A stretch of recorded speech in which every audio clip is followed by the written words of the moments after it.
Welcome to the Learning Pines YouTube. We hope this video helps. You start by checking the essentials now.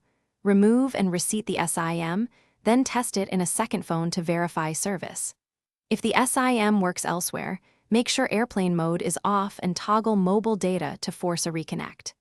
Next, open settings and confirm the network operator and preferred network type.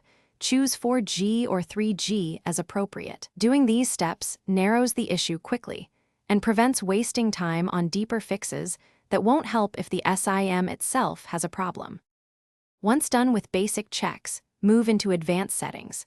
Manually search and select your carrier in mobile network settings to override a bad auto choice. This often restores service. If that fails, reset network settings or reconfigure APN and PRL. Back up any saved Wi-Fi passwords first. Then reboot into safe mode to rule out third-party apps interfering with radio modules. If network returns, uninstall the last installed apps. These steps target misconfigurations and app conflicts that commonly break connectivity.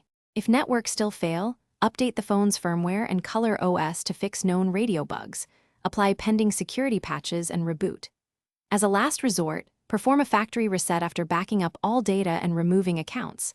This clears persistent software corruption. If the issue persists after reset, try a new SIM, and if that still shows network not available, escalate to your carrier or Oppo service center for hardware diagnostics. Key tip: if swapping SIM solves it, the carrier or SIM replacement is the answer. Thanks for watching. Consider subscribing if we helped you.